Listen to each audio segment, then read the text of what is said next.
Ayun guys, magandang araw na naman sa inyong lahat. At ito na naman tayo, nag-aasikaso tayo ng mga alaga nating hayop dito sa backyard. So ayan, sinisimulan ko pa lang silang asikasuhin. Yung mga gamit nila, hinuhugasan ka muna.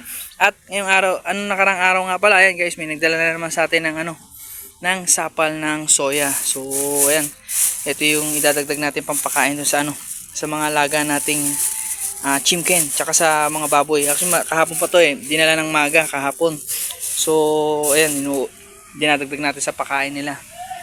Ayan, tapos nga pala guys, ito nga pala yan, yung sapal ng soya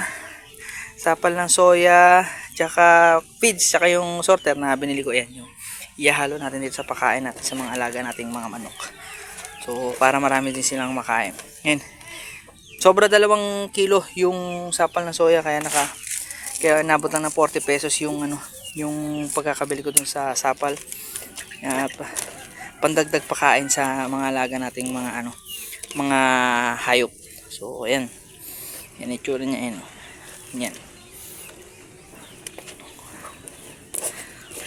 So ayan guys, pakakainin muna natin yung mga alaga nating yung mga alaga nating mga manok. Unahin muna natin silang bigyan ng pakain, tapos susunod natin hugasan yung kanilang mga gamit. Magkakarga tayo ng mga vitamins sa kanilang mga inuminan. So ayun guys, nga pala yung Bitmin Pro nga pala, kaso may nagtanong nga pala nung nakaraan doon sa Bitmin Pro kung araw-araw ko bang binibigyan sila ng Bitmin Pro. So yes po, araw-araw po natin silang binibigyan ng vitamins tuwing umaga. Tapos pagdating sa hapon, pinapalitan ko ng tubig yun, at fresh water na yung pinapalit ko na tubig.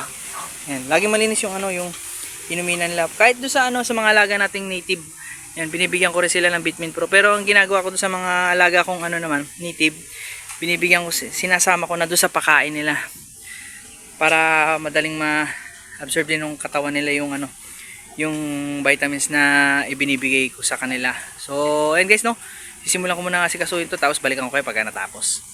Natapos na natin asikasuhin lahat ng mga alaga nating hayop, yung manok, pati yung baboy, yan, lahat yan. At nga pala, yung about sa Bitmin Pro, lagi ko namang ginagamit yan, araw-araw ko silang binibigyan. Ito sa pakain, ito mga native, pati yung sa mga manok, binibigyan ko rin sila ng Bitmin Pro. Laging nakahalo yan sa pagkain nila. Tsaka wala naman ako nakitang diferensya sa kanila kahit araw-arawin yung bigyan sila ng Bitmin Pro. Basta palitan nyo sa hapon yung, okay, kung ubos na, palitan nyo na lang ng fresh water yung kanilang inuminan. So walang problema yan kahit gamitin nyo araw-araw. Walang problema dyan sa Bitmin Pro kasi vitamins yan.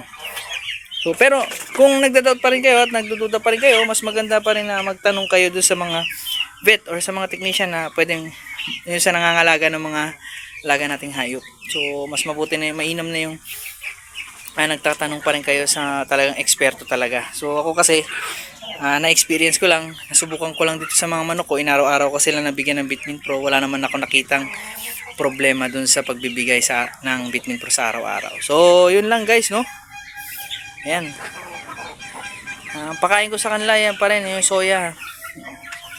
Ayan, may Bitmin Pro yan. Tuwing umaga lagi yan. Ayan, may Bitmin Pro. Ito, tapos meron ako nakaseparate na isang fresh water. So, kung gusto nila mag-inom ng fresh water, ayan, dyan, 2 yan. So, isang may gamot, isang wala.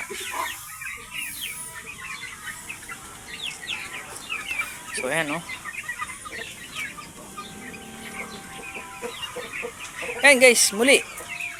Kung yung Bitmin Pro pwedeng araw-arawin, pwede po, wala pong problema. Pero magtanong pa rin kayo sa mga nakakaalam talaga na paggamit ng vitamins sa mga alaga nating manok. So ayan lang guys, ayan, paubos na yung pagkain nila.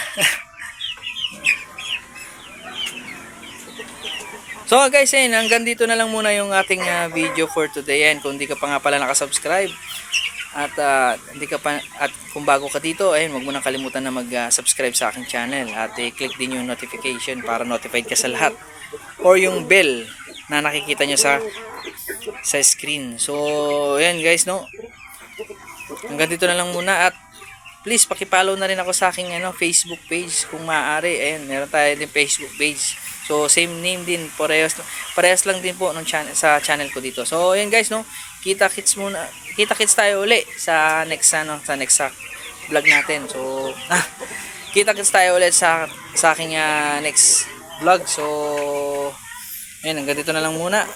Thank you ulit. See you and God bless sa inyong lahat.